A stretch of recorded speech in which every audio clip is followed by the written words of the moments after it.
Okay, so I'm just gonna get started. Hi everyone who's either watching now or watches this later. I thought it would be fun, and ignore the mess. This is what a creative desk actually looks like. Instead of being zoomed in on the nice background, you get to see what it really looks like. But ignoring that, I thought it would be fun to do a video going through the process so you can see how I make the journals. Now, I may not do start to finish, but for this one at least, I'm especially going to do a video showing you how I make the 2-pocket folders for the journals.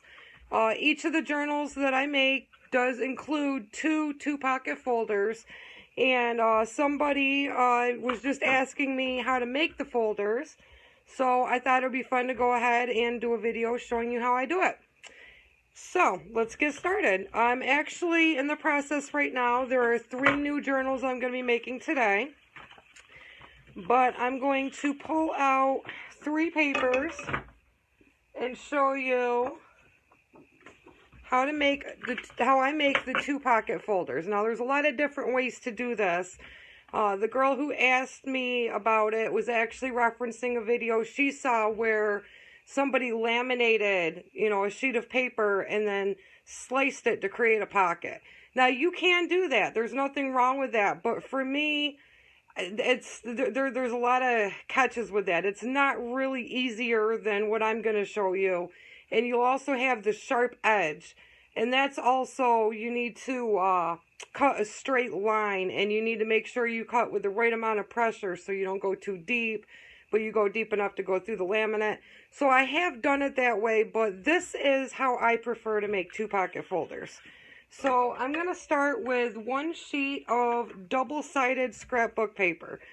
Now, it's important for me that I use double-sided, like that.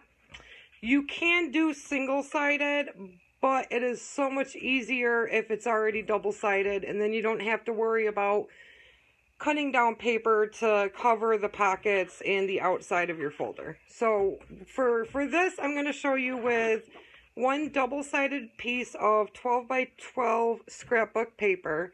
And I'm going to use my favorite tool, which is this cutting mat and scoreboard by We Are Memory Keepers. Now, if you don't have this, that's okay. You can still make this folder using a ruler, a pair of scissors, a bone folder. You can still do it, but this gives you a sense of how it's done. So first you want to know what's going to be the inside and what's going to be the outside. Now for this one, I'm going to have this be the outside and this is the inside. You're also going to want to look at the patterns, and if it's something like this where it needs to be a certain way, you see how this looks kind of sideways? So you need to have the top on the top. Now turn that to the right if you're using this tool, and you're going to want to cut this to 11 inches.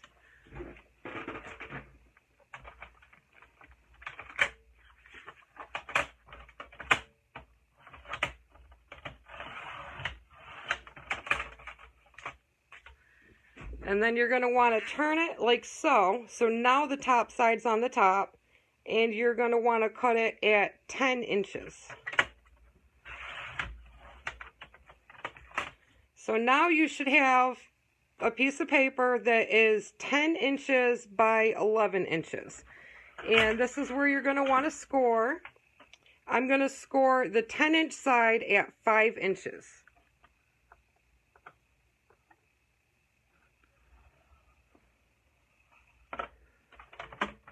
And then I'm going to turn this, and I'm going to score the 11-inch side at 7 inches. Now, when I do this, I make sure that the top is right here. So I'm scoring at 7 inches down.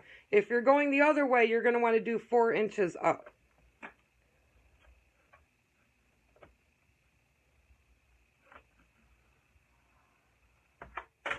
Like so.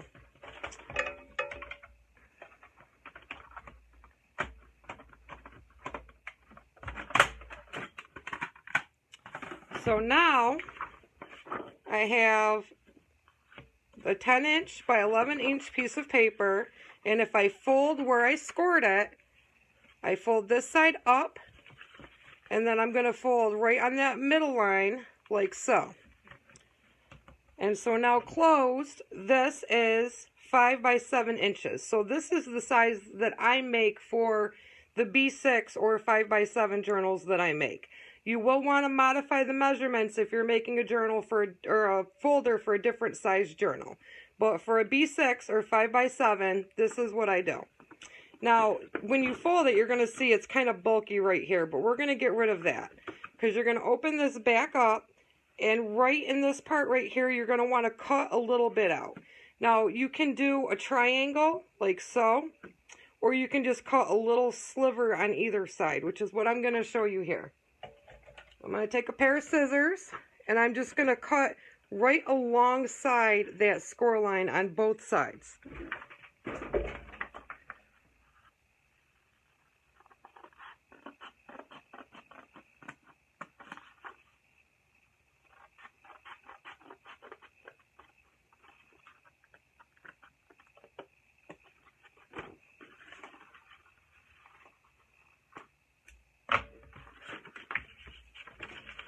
And so now I have the 2-pocket folder, except I just need to adhere or glue or tape this side down. I usually use an ATG gun, but I actually just ran out and I need to get a refill. So I'm going to be using the Art Glitter adhesive. I love this glue and I have the fine tip on it. And I'm just going to be doing a very small zigzag right along the edge, just right here. Just a very small amount.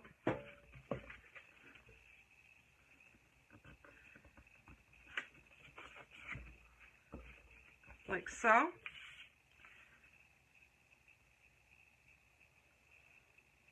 I'm going to repeat on the other side.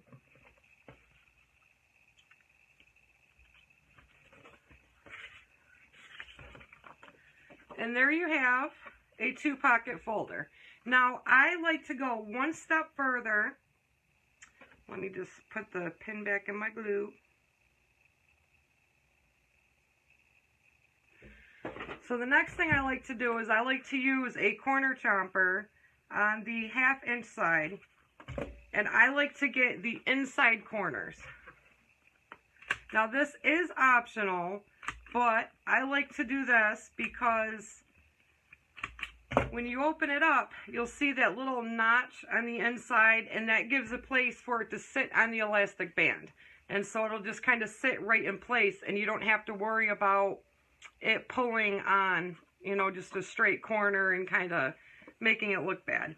So that's pretty simple, and then you can decorate the cover if you like, but this is a great place to store stickers and other bits of ephemera in your journal, and I use these as insert covers. One of the things I do want to add, now, so, number one, and this is especially important, when you're looking at the paper and you're looking at the patterns and you're choosing what's going to be on the inside and what's going to be on the outside, as I'd mentioned, some of the pattern has to be going up. Let me show you an example of why you want to be careful about what goes on the outside and what goes on the inside. If I were to choose this as the outside, it would look like this on the inside, and then I would fold this bottom part up this way, and this would be upside down. Do you see what I'm saying? Inside, I would choose to have the pattern that has to be right side up on the inside, and then that way you don't have anything upside down. Also, when you're done with your folder, if you want, you know, just to kind of seal up the edges right there, you can take some washi tape and just kind of decorate the edges, and then maybe cut a slit right there if you want more room in your pockets. So those are 2 things with the pocket folders. Anyways, I'm going to work on the cover now, and you can watch and enjoy the process. So, since the inside of both pocket folders look like this, and I'm not worried about anything being upside down, the outside of the journal, this journal, is going to be this pattern. And I cut this down a little bit bigger. So if the journal is 5 by 7, I want it to be about 7.5 inches tall. That gives me a little bit of room for the elastic and just a little bit of height so you don't have a lot of overhang. So I'm going to cut this at 7.5 inches.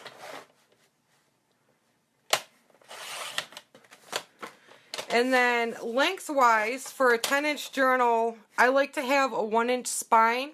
That allows you to fit 4 or 5 inserts with only a little bit of overhang. So for a 1-inch spine, for a 5x7, I'm going to want it to be 11 inches. That's 5 plus 5 plus the 1-inch spine. So I'm going to cut this at 11 inches. And then I'm going to score at 5.5, or not, I'm sorry, not 5.5, 5 1/8, and then I'm going to flip it the other way and score at 5 1/8. So it's almost an inch spine, and it leaves a little bit of length on both sides of the covers. I just folded that the wrong way. There we go.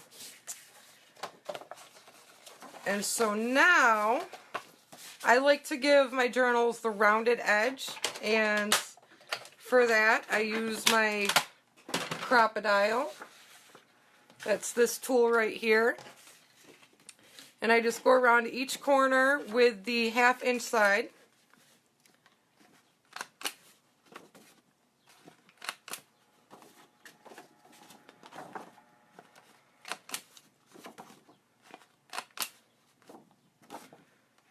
And I like to do both ways just in case it's a little flat on one side. So that way there's a nice curve on each corner. So the next part is to laminate the cover. And for that, I use 5mm laminating sheets because this is thicker and it'll make a more durable cover for your journal. You can get away with something thinner and flimsier. This is just my preference. And my laminator is heating up right now, so I will bring this over here. And when that light turns green, it'll be ready. But while I wait, I will work on this second pocket folder. I'll just snip the middle. Oh, there we go. We're ready.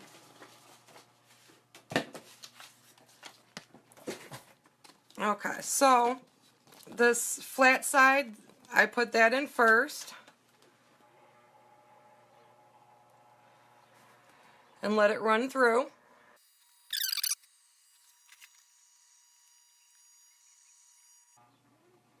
Now once it has gone through the laminator, I flip it over and I run it through again. I'm not sure if this, I mean, again, this is purely optional, but for me, I feel like it's higher quality, it's more durable, it's extremely laminated, and there won't be any issues. So I always laminate it twice in the 5mm. Okay, so I can shut this machine off. So now I have a laminated cover that I need to remove some of the laminate from. And this is where this tool comes in handy again. As a matter of fact, I'm going to leave a link in the description below. This tool right here is one of my absolute favorites. I am so glad I got this. It has made my life so much easier. Now you can do all of this without this tool, but it makes everything so much easier to have your scoreboard and, you know, your cutting tool all in one, especially if you make a lot of journals like I do. So what I'm doing is I'm cutting just outside where the laminate is. Now, you don't want to cut inside it because then it's going to split and you're going to have to basically pull the paper out and laminate it again. So you want to make sure that you're right outside of the line. And on the short side, I'm very careful about it, but just to make it even, I go right outside. And then,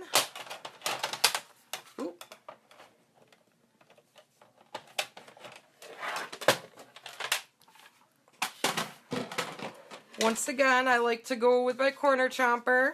on the 1/2 inch side, and I just like to round out the edges.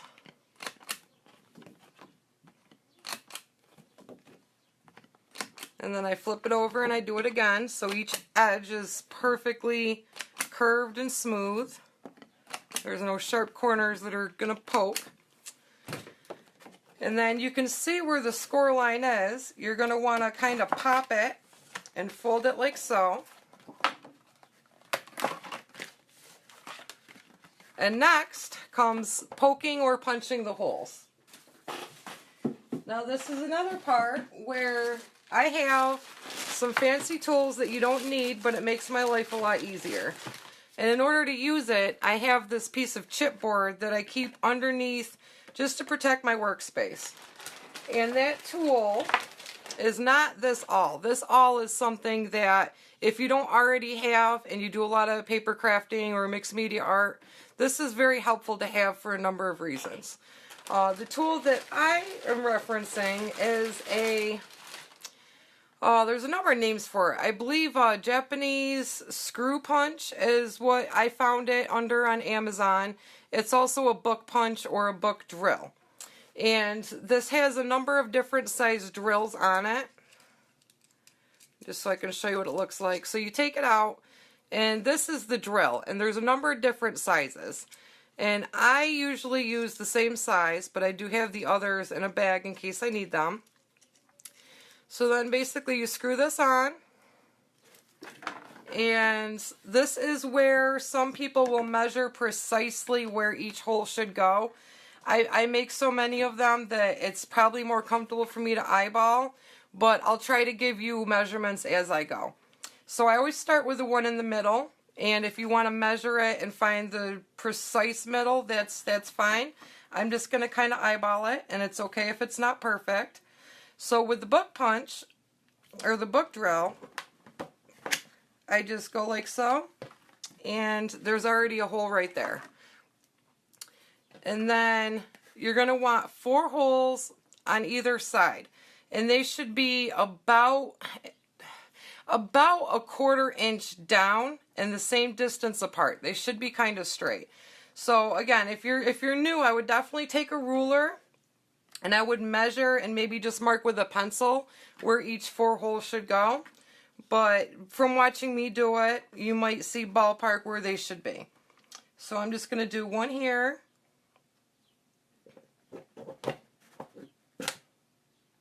And one here. Now you can see some white. That's because it didn't go all the way through. Now these things do fill up, so that's where I take my awl and I very carefully just kind of push the paper through just to clean this out.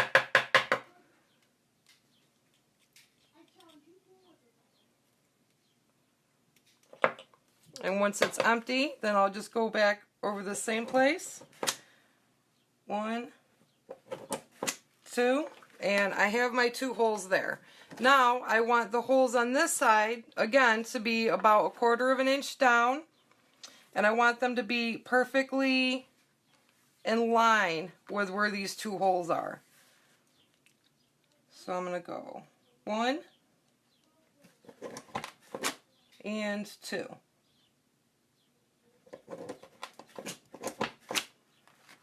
I need to empty this again.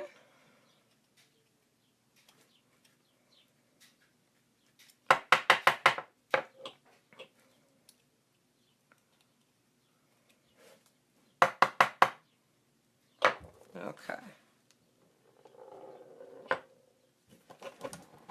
You want to watch your fingers because you don't want to drill a hole in your fingers. Okay, so now that I have these holes,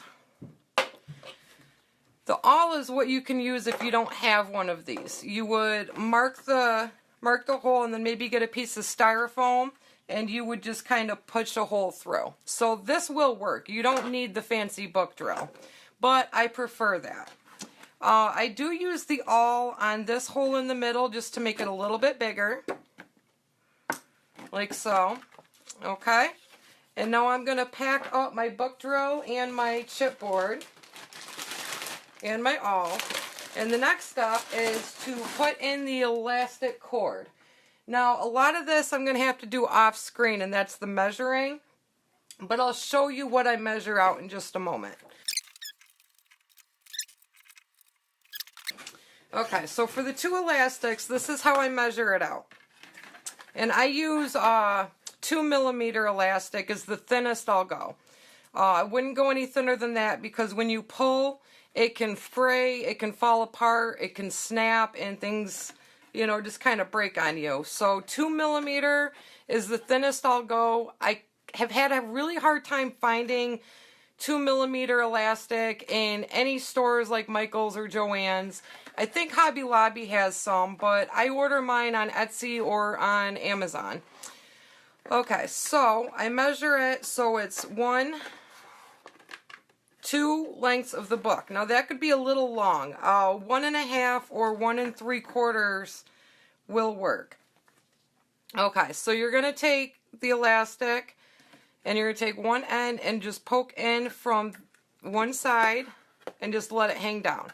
And you're going to take the other end. I did that wrong. Okay, you're going to pull that, yeah. You're going to take this end and you're going to poke it through like so, because you want it inside, like so. And then you're going to flip it back around and you have these 2 ends that you are going to loop around and push through, like so. And do the same here, poke it through. And so they meet on the inside, and you're going to pull them kind of tight. You don't want to go too tight, and the laminated covers are a little bit different than a leather cover, but you want to pull them just tight enough that they're going to hold your inserts without a lot of slack. And then I double knot them. If you want, you can triple knot, but they should be nice and tight, just not too tight to where it pulls your book in like so. And then I cut off some of the ends, just so you don't have all that dangling. And I'm going to show you a trick on how to add the enclosing elastic. Now, some people, to measure this out, I just take elastic and I wrap it around the book like so, just to make sure it's long enough to go around the book. Now, some people will have you start at the outside and poke a hole in like so, and then poke the other side in and really finagle with it like so, which is okay. You can do this and then knot it and then, you know, hold it in place to measure. I'm going to show you an easier way to do this. What I like to do is I wrap the elastic around just like so. Again, I want it tight but not too tight. And then I just take both ends and I tie them in a knot. Get it through that hole. There we go. And then I double knot it one more time just so it's nice and tight. And then I take this middle piece from the inside. I poke it through. Now this will fit better because I poked that hole with the awl and it made it just a little bit bigger. So now I know when I go to seal it, it's just the right size. And so I can cut some of the ends off here.